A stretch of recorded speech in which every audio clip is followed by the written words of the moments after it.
Second.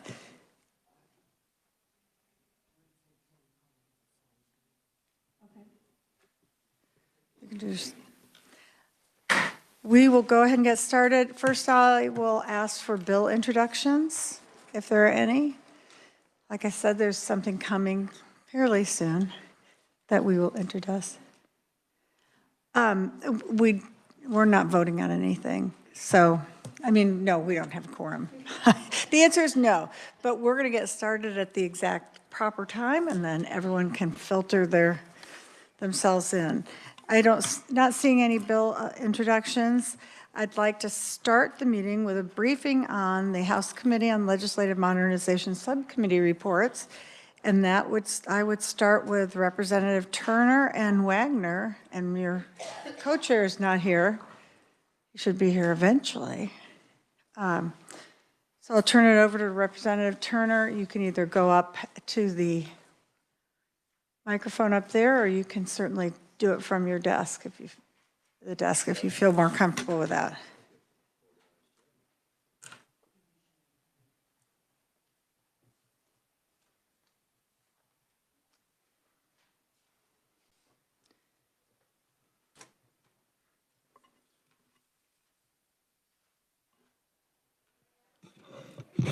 I'll do it from here so I don't have to transport everything, if that works with everyone. Does anyone have a problem Right. with him doing it from, okay. No, I think we're all Okay. pretty good to go. All right. Well, good morning. And yes, we formed into two subcommittees. Our topic was, and I don't know if do you have slides to put up? Oh. Phyllis, did you send that such that they could project it?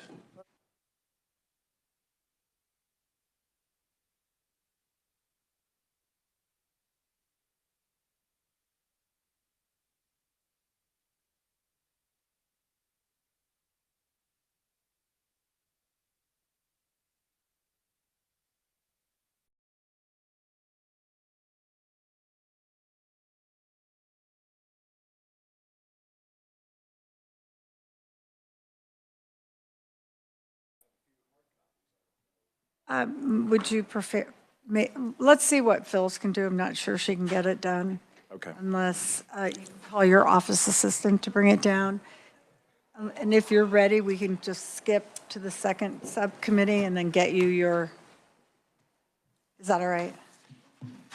I mean, they're just slides of words. I'm happy to speak to them. I just Okay. thought they would be projected Right, and folks then- would have the opportunity to actually follow along. But absent that, we'll just go verbal and hopefully the visuals can catch up. So Okay, great. anyway, Subcommittee 1, we met for 2 days last week, and our topic was conference committee reports and amendments.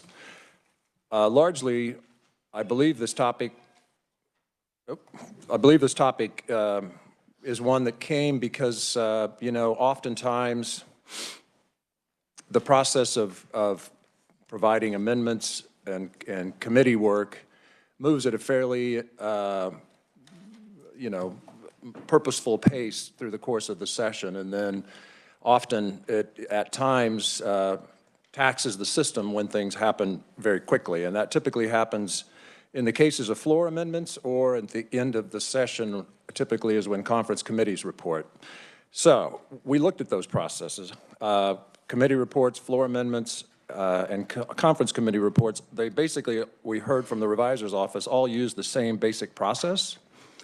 The turnaround that they can provide on those things depends on when they get the request, what the complexity of the request is, the number of requests that they get all at the same time, and whether it is something new or if it's some text that they can borrow or the revisor is familiar with the topic. So to that point, and I welcome other members of the committee to jump in, but so again, to look at those items, the turnaround depends on when they get the request. So they're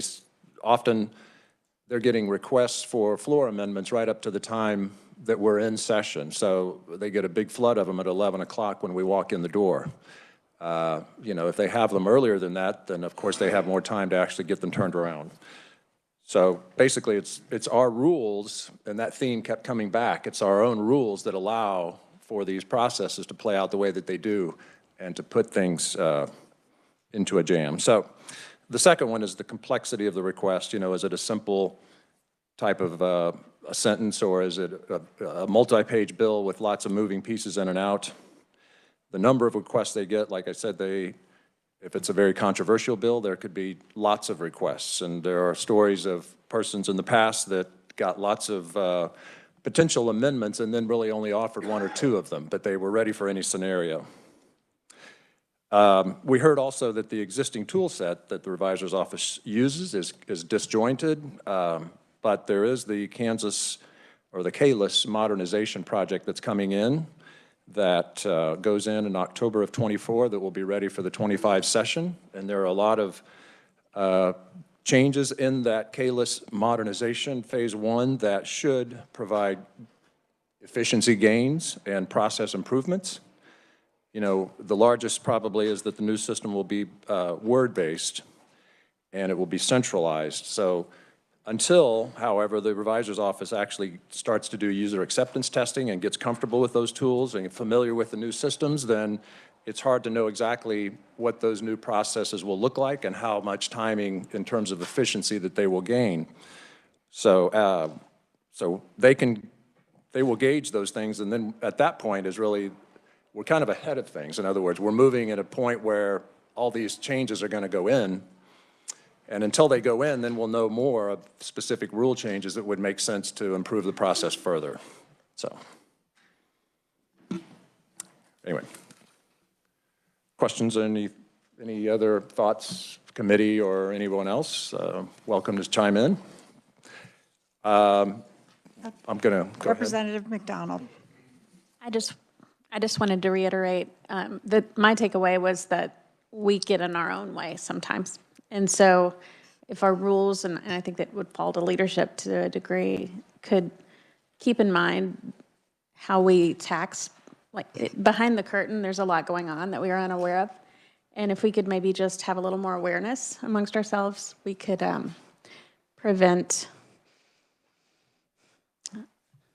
things from being more challenged and people being taxed because they don't want to sacrifice accuracy for timeliness. Representative Carpenter. Thank you, Madam Chair. I did listen to the subcommittee meeting, and as I discussed, you know, the timelines with other folks. As we continue this conversation, I'm just kind of planting the seed right now for the committee here. But if we're looking at timelines and the rules, that type of thing, I think we also need to consider, okay, well, what happens if there needs to be a technical amendment because somebody catches something that, you know, needs to be fixed or what have you. If we make the rules so tight that we can't have any ability to modify anything if we catch an error or anything like that, then there could be some issues there. And so I just wanted to make sure that the committee started thinking about that as well as we move forward as a possibility of thinking about these ideas. Thank you, Madam Chair.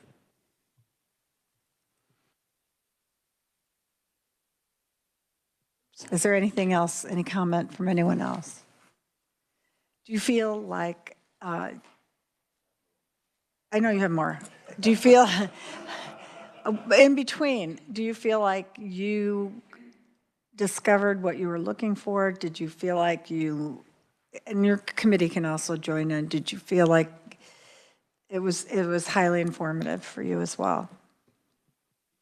Yes, I think we had good discussion and a better understanding of, you know, what happens, as I called it, behind the curtain. In other words, you know, all we know is that we ask for a piece of work to be done, and then that piece of work comes back, and, you know, most of the time there's ample time to turn around and make that happen, and there are times that we put other folks in a very short time window, and so, you know, what we talked about was basically that it is the rules of the House that decide how these things play out, whether it's the House rules, the Senate rules, or the joint rules. So conference committees are governed by the joint rules, which of course all of these rule sets are on the homepage of the legislative site for both the House, the Senate, and the joint rules.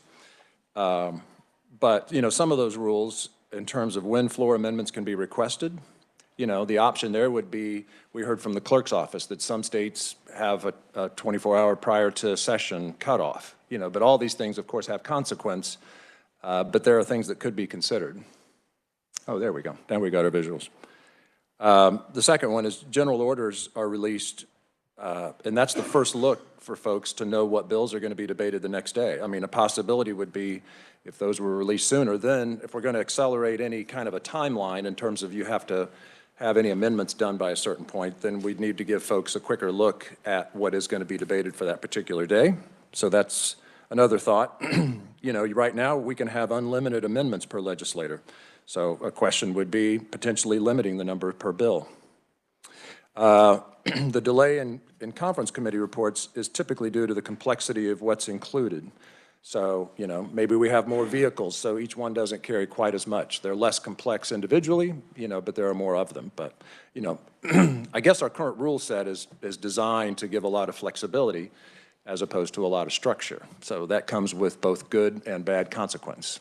So I do, to answer your question, Madam Chair, I think the committee thought it was very revealing of kind of understanding what the other side is and what our role is and how we might be able to change those things, is my answer. Going to the next slide, you know, on the second day, the first day we pretty much focused on conference committee reports and the amendment process and how those things work, hearing about the systems and the upcoming improvements that are going to be in ks modification version phase 1.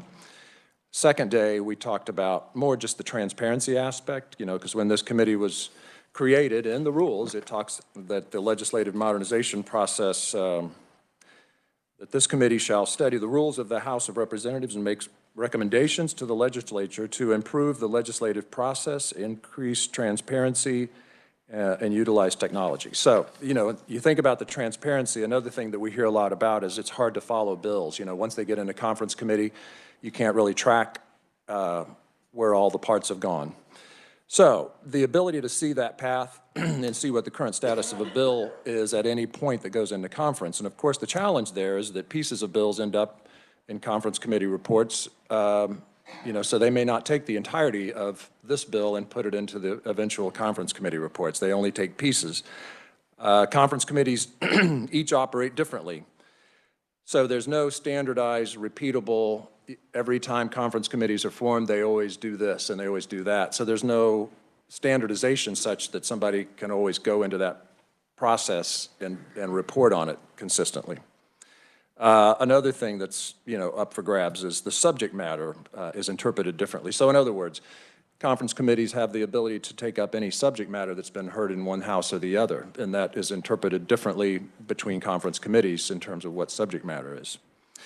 So basically, the outcome is that there is no consistent, repeatable process to build reporting around. So if we wanted to, say, for Bill 123, okay, you know, put additional information there to say it's now in conference committee and it's here and it's here, we'd have to have more standardization in order to have those points where you report out.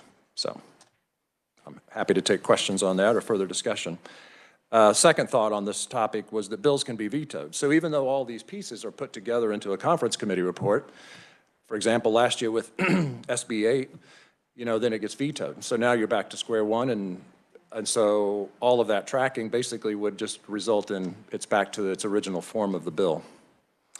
A CCR, as was pointed out, is the only true record of what becomes law. There is the conference committee the brief that's put together by Legislative Research, but that's really a roadmap to the CCR. You know, it's kind of a Reader's Digest version, so whereas I think on SB 8, the actual conference committee report was 127 pages long, but the brief was, I think, maybe 10 pages. You know, so the revisor's office was you know, reminding us that the actual language that's going to get adopted is in the conference committee report, although, you know, often we go to those other supplementary documents as the record, but that's not truly the record. The record is the report. So basically the last bullet here is that it's a balance between flexibility to accomplish policy in a 90-day session versus building more rules to give structure and standardization to the process. You know, and that's a question to the body in terms of how we want to operate. You know, how much do we want to put rules which standardize versus give flexibility to just get done the work that needs to be done. That's kind of the quandary that we're in here in terms of that. So the last page on this topic in terms of transparency and being able to get onto to the legislative website and see where things are at. You know, what we heard, and we often forget, and I don't know how many users are around the table here, but CanFocus is a subscription service that's available to folks, and I'm not a user, so those that are may want to talk more about, but it does offer tracking and search capabilities. The legislative research site is searchable. You know, they put their stuff there, and at the bottom of their briefs, they'll put a number of keywords. So it is searchable by keyword if you're looking for a particular topic. And then we also heard that concepts for a future website include having a member portal where each user could then customize their experience, their home screen to see bills and to see bills that you sponsor, bills that you're interested in tracking, see what committees are hearing and what their agendas are for the week. So you could customize your own experience with the system in order to present the information on your home screen that you're wanting to track. So those are some thoughts. So we basically took it in two chunks. So the first chunk was to look at kind of the process and what rules we might think about, and we're kind of hitting midstream. Like I said, with the ks modernization going in at the end of the year, the thought is that let's wait and see kind of what that brings and then have this conversation about potentially changing rules. The second part was the transparency and how easy it is to track things on the screens as it goes through the process, and that's you know, again, a flexibility in terms of, you know, when do you want to pull these things out? The only true record out of conference committees is the CCR. You know, they don't keep minutes and other things. So there's some possibilities there, but we just need to think about what that means in terms of our own rules. So with that, I'll take questions. Representative Penn. Thank you, Madam Chair. Thank you, Mr. Chair. That was an excellent rundown of what you all did. I appreciate all of the insights that you had. Did you all discuss, did you have a need for more time? Did you discuss more interim committees or more subcommittee meetings? We did not. I mean, I think the time to take this up would be, again, after the ks goes in and at the end of the year. I think then a look, you know, probably a year from now would be the time to take another look at, okay, how's the process working now? Where are the choke points, and what might we be able to consider to change those things? But no, I mean, I wanted to thank, I failed to mention, but I really wanted to thank the Revisor's Office, Research, the Clerk's Office for coming and participating in the conversation. I thought it was a good roundtable, really, to kind of understand these things, and so thank you very much. Any other questions? Representative McDonald. I just had two noteworthy things in my notes from that day. Susan Kennard mentioned that when the House and the Senate meet at the same time, it's really, really taxing on the revisers, kind of doubles their trouble. And when we asked if all of the issues that we talked about in the subcommittee, if we implement these things in 2025 with ks, will it make a big difference? And one takeaway I had is that no process we come up with is going to fix the time it takes for them to process everything and think about the legalities of it. So sometimes we just are going to have to wait while they do their thinking. So like totally fixing it and making it very fast all the time is an unrealistic goal. Okay, fair enough. Representative Wagner. Yeah, thanks, Madam Chairman.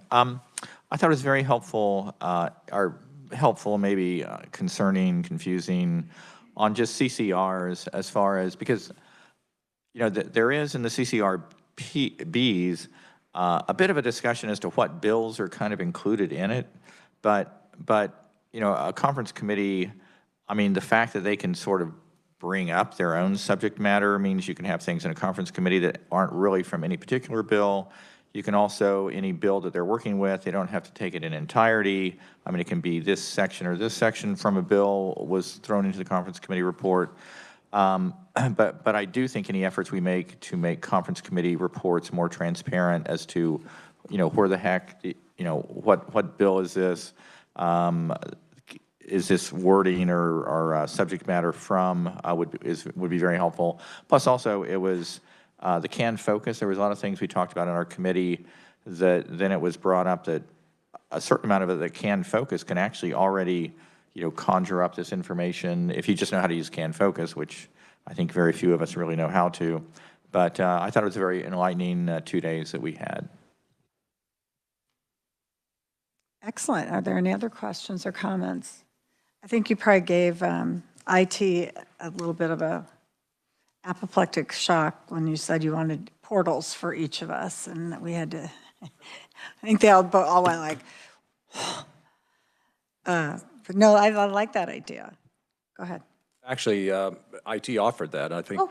So, yeah, they're keeping kind of a wish list of things that would be in future releases, so no. Excellent. That's very good news. Thank you. All I wanted was to be able to open my computer with my fingerprint, and that hasn't been able to happen. So I will hold judgment until I see all of it happen. So, anyone else? I want to say thank you to Chair Turner and Vice Chair Wagner and your subcommittee. I appreciate it.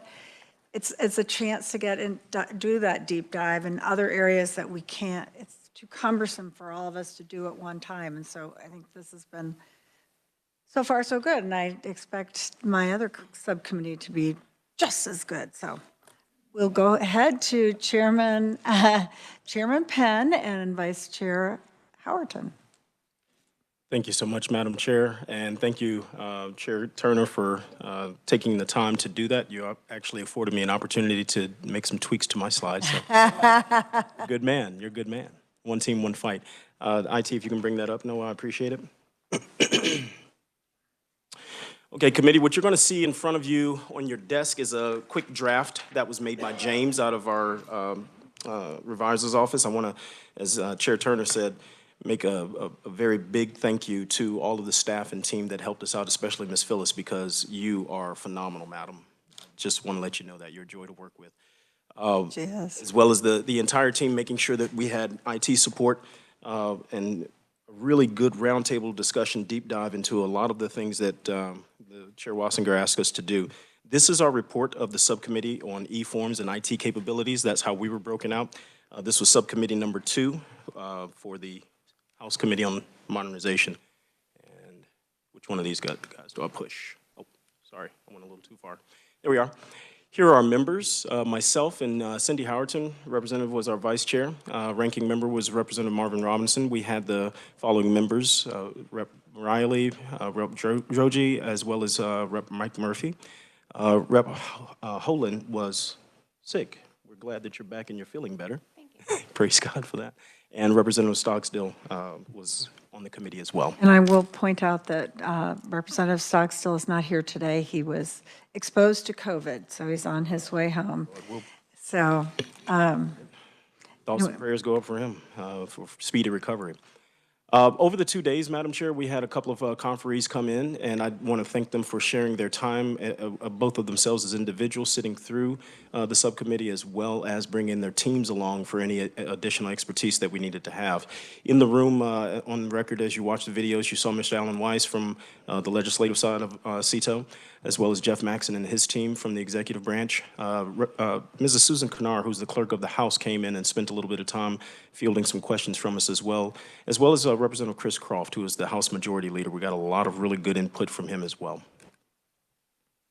The purpose of our subcommittee, as restated again, was to investigate the screens and prices and IT capabilities and e-forms in the form of e-signatures or digital signatures. What are the differences and the costs with that?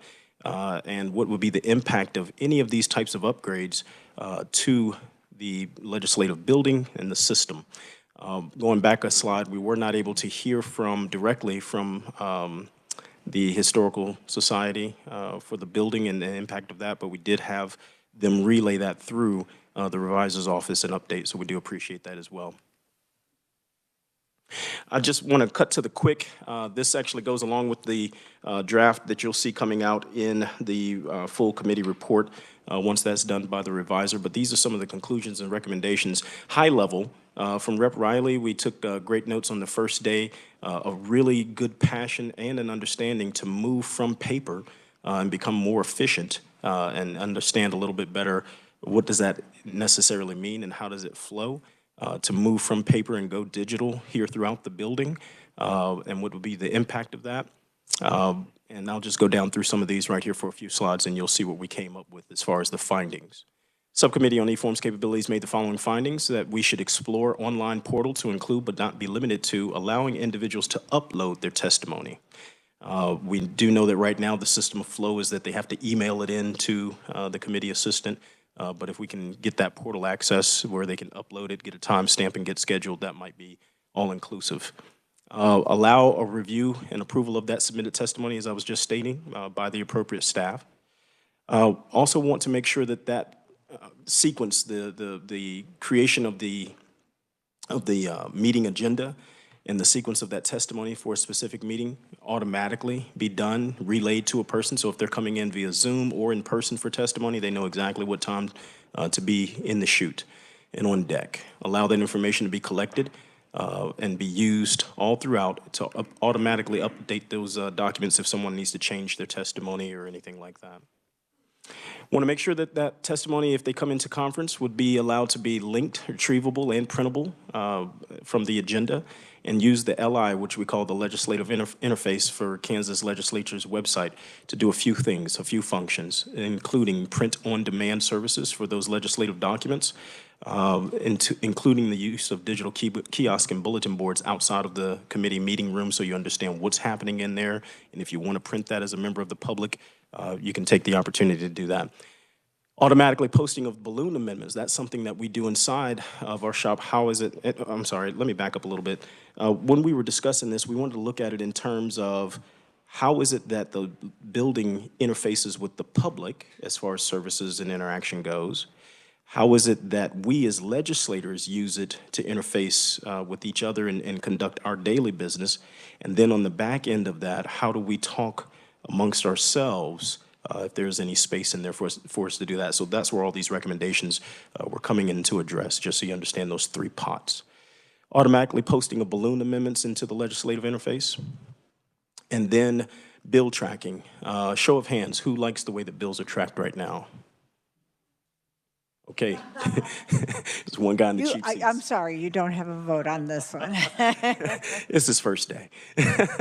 So want to look at and see how we can do bill tracking better. Those processes to include information about what was the original legislation, what was the source, when were they removed, transferred, inserted with other information, those types of things.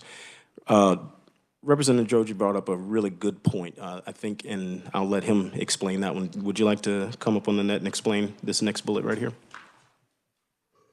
Yes, Representative Penn, my thought was when I was in practice, I used a tablet that you could write directly on so that if, as you were conducting a meeting like we're doing this morning, instead of having to have paper and take notes, you could take notes directly on your tablet and put them into your program so that you can always look back and have a record of your day and you don't have to shuffle through papers to find it. Any other questions on that kind of equipment? And that's out commercial on the shelf. It's not something new that needs to be created. No, I've been using it for years. Okay. And when you write it, it doesn't take any new type of learning, if you will, for a legislator to learn how to, I think as you said as the big man that you are, learning how to type on those little keyboards? Depending on the laptop or the tablet, it may require a step that can be done automatically by IT so that when you open it, you would just touch something that says write and a sheet comes, a clear page comes up in front of you and you use I've had one where I used a stylus and one where I could, it had a special pen for it. Some of these have a rubber tip on the back and you could just write, or you could write with your finger. But that's not very clear, but you could just write longhand on it, make notes, make graphs, make charts, whatever you wanted to do as you were, without having to type it in. Amen. And Madam Chair, as Rep. Joji told us in committee, he said, hey, listen, this doesn't require any new skills being learned by a new legislator to interface with the system, but it actually retains all of those notes in your own writing for recall down the line for historical review. If you're ever called, as you are, into testimony before court or anything like that, a doc's notes are there, right? Yes, in my case, I wanted the program written so that there was no way to alter the notes from a day, so that if you did go into court, that you could say, well, this was done that day, and this is what I wrote that day, and nobody could ever say it was altered, and so you had a record of what happened on that day. Yeah, I thought that was a really intriguing point that you brought. That's why we wanted to make sure that we brought this back to the full committee. Thank you, Representative. Madam Chair, also looking at the necessary changes that were needed to enable the use of e-signatures versus digital signatures within the legislature, that's something that we need further investigation on. And the idea is that we probably either need some time to really peel that back, either for an interim committee, if that's the will of yourself in the committee, or another subcommittee meeting. That's one that we brought in the clerk of the House, Mrs. Kanar. We need to do the same thing with the clerk of the Senate and see if, with the procedures, which one would be actually more feasible and get some pricing on it and everything. We did talk with our CETOs, both on the legislative side as well as the executive side.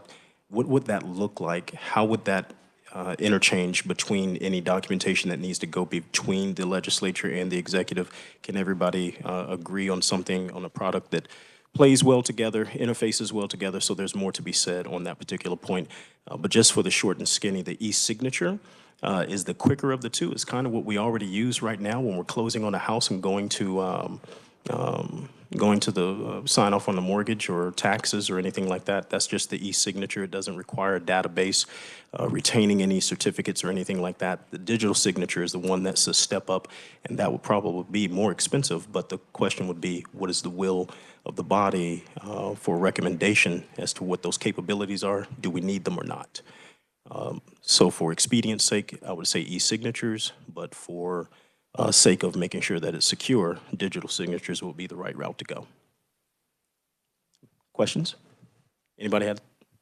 Mr. Rankin? Okay, cool beans.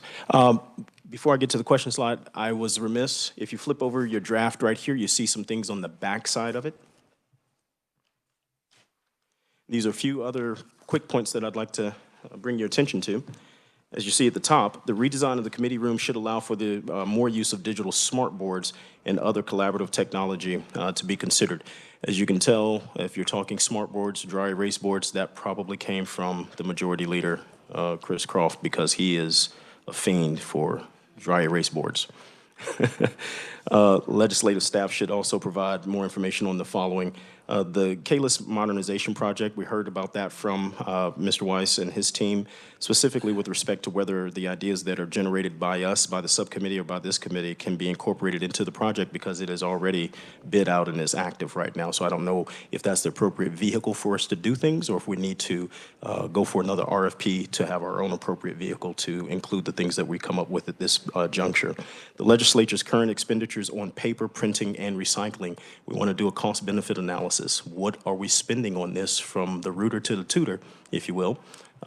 And does it make sense to go paperless, going back to our original point? So we want to encapsulate all the costs associated with the paper route. Application and use by the legislative bodies in other states that impact their business processes. Basically, what's the best of breed out there? Who's doing it right? Is there anything that we can learn from them? Important distinctions between e-signature and digital signature, the estimated costs associated with that, and anticipated security risk associated with the digital signatures, as well as whether the LCC, the Legislative Coordinating Council, should appoint an interim committee to further discuss these findings and recommendations. And with that, Madam Chair, I yield and ask, do you have any questions? Does anyone have a question? So, Representative Turner. Well, thank you. It's not a question necessarily, but his presentation made me think of a few things. And the House Clerk reminded us that as we think about streamlining processes and going paperless and those kinds of things, that there needs to be a fallback plan so that if the system goes down, the legislative process can continue. You know, similar to what the judiciary just experienced. You've got to have that backup. So you always have to be keeping an eye on, okay, but if this isn't available, how are we going to do business? So that's one thought. Also, you know, in our discussions, I asked who the voice of the legislature was in the design of the modifications that are now going in, and the answer was that it was the LCC, which, they're more of a governing, and if we as the legislative body want to have a bigger seat at the table, then we could think about that in future design sessions for modifications. I don't, the LCC isn't actively involved in that process, but if we want someone more, we could do that too, so. Representative Penn. Thank you, Madam Chair, and thank you, Mr. Chair. That was an excellent point right there, the backup plan in case things go wrong. I also wanted to bring to the attention of the chair some comments that were made. Actually, it's a paradigm, a mind shift, a change from the majority leader. His idea, and I'll give him full credit for it, is as we look at what we're doing, right, let's not be the ones who are inhibiting ourselves. Let's put everything out on the table that we would like to see, right? Or that we can conjecture as far as how it would help us out. And don't limit ourselves by what the building currently does or what the statutes currently say and tell ourselves no, no, no. Let's put it all out there, look at it and see if it makes sense for the workflow, for the process flow, for everything that we want to achieve, and then identify what needs to be changed in the statute or in the building or in permissions or whatever the case, or IT infrastructure, whatever the case is, to get there, if that's something that we need to do. And I'll go back to Representative Murphy in the committee. He did make mention of that as well. Don't be on the counterbalance side, don't be in such a hurry to just change stuff and spend money if it doesn't make sense. Again, let's put it all out there, make sure it makes sense, and then start doing those cuts. Representative McDonald, somehow I knew you were going to have something. As the newest person in the legislature, I think we need to really think about our onboarding process. I know we probably have a different onboarding process when we have an election year, but I think people who have been here tend to think that people who are new here know a lot of things that we don't know. And I came here knowing a lot more things than most people know. So that's something I think our committee should consider. I agree. They do have an orientation to begin with, and there's only so much one human being can digest in one day. And you get 15, I don't know if you went through that. We don't have that for people who just step in. Yeah, that I do know. So I don't think it would be a bad idea for them to get the paperwork. At least there's a lot of paperwork that came with those meetings. So perhaps we have a staff member that might be able to help you with that. The clerk did give me a 72-page document. Oh, there you go. There you go. And she's available. I mean, I don't feel like I can't ask people. I just think we need some standardized process, that's all. Right. Okay. Representative Wagner. Yes, thank you, Madam Chairman. I do want to ask Chairman Penn about on digital signatures. Was that really more complicated than it seems? It seems like, I mean, so many things are signed with just e-signatures anymore that, I don't know, it must be more complicated than I think. Madam Chair, thank you for the question, Representative Wagner.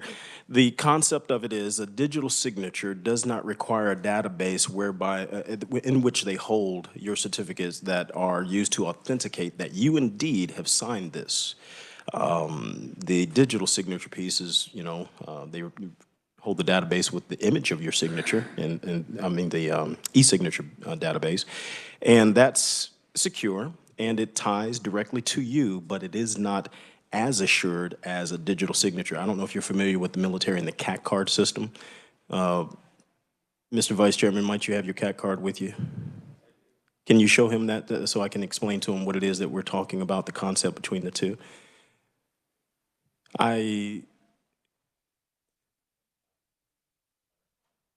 Okay, so you see how it has that chip in it, that digital chip and everything? When they put that into the system, it ties back to a repository, a database that that shows that he is who he says he is. So it's a multi-factor authentication process.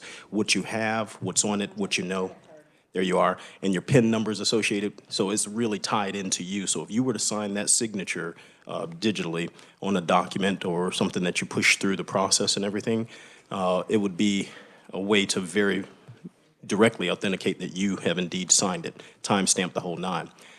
Problem with it is that it's more expensive in order to make that entire infrastructure, right? So we'd have to talk about who holds that. Do we make that database ourselves?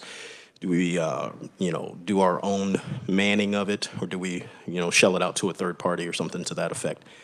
My understanding, I'm sorry, my understanding is when it comes to the e-signature, right, not digital signature, but e-signature, and Madam Vice, you can speak to that if you've done that with your taxation. How does that work necessarily? Have you seen that? We do remote signing with tax returns now, and that's through a secure website where you set up, each individual sets up their own account and verifies their ID that way, and then they can go through and sign those documents. Similar to a mortgage. Mortgage companies do that as well, remote signing for mortgages. But they're not issuing a CAT card and they're not maintaining info or anything like that. So while it is legally binding and approved, it's a lower threshold level of authentication. So the question becomes, as we build out and blow out some of the cybersecurity things that we're talking about, which is the more appropriate way that we want to do business, and what are the costs associated with standing that up? Is there anyone else? I want to thank your committee as well, the chairs and all the members, even if somebody was sick. Very poor timing. But these are important things that we need to keep in our pocket, and we will definitely hang on to for the next session, because I don't think, I know for a fact, and I've been told this by the speaker, no one's done it before. No one's looked into it before. So everything that was researched and everything that was discovered makes us a little bit more knowledgeable about our systems here in the Capitol. And also, and I noticed, as we were going along, I was trying to make everyone use their badge, even though the door was open for them, so they could count the people that were coming in. And my vice chair immediately said, well, you don't have to show a card to get out. That's a good point. So we just live here. We just live here overnight. But those are small things, but that's also not a measure of security that we need to give to ourselves as well as to everyone in the Capitol. So as you're thinking of those things, make sure to keep them in a file that we can go over those all of the next week.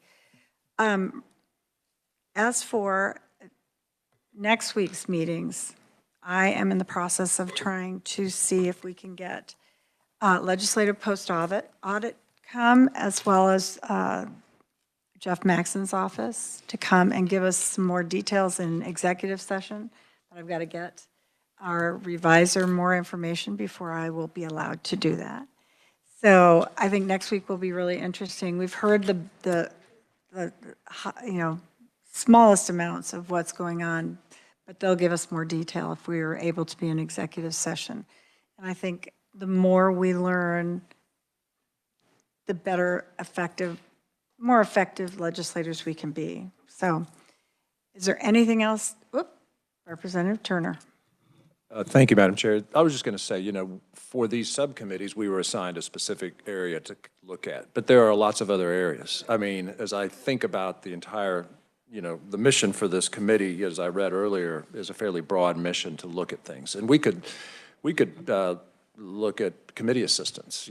Every committee is kind of done differently. Some have paper copies on tables, some have none, some put things on the S drive, some don't. So there's a lack of consistency. So I think we could tackle any number of those things, either through subs or as a body. But there's a lot of things that are ripe out there to look at and to rethink. And these two focus areas took a couple of days, but we could do a lot more in that area. I know it's a constraint of time, but thank you. Well, I'm very appreciative and pleased with what came out of these subcommittees, and I think we need to start thinking like that. And like I've already said that, thinking of what things we can do that we believe will help staff as well as legislature to work better, not necessarily harder. since we make all that money. Anyway, if there isn't anything else to come before the committee, I'll call this, after saying thank you to staff and everyone, I'll call this meeting adjourned.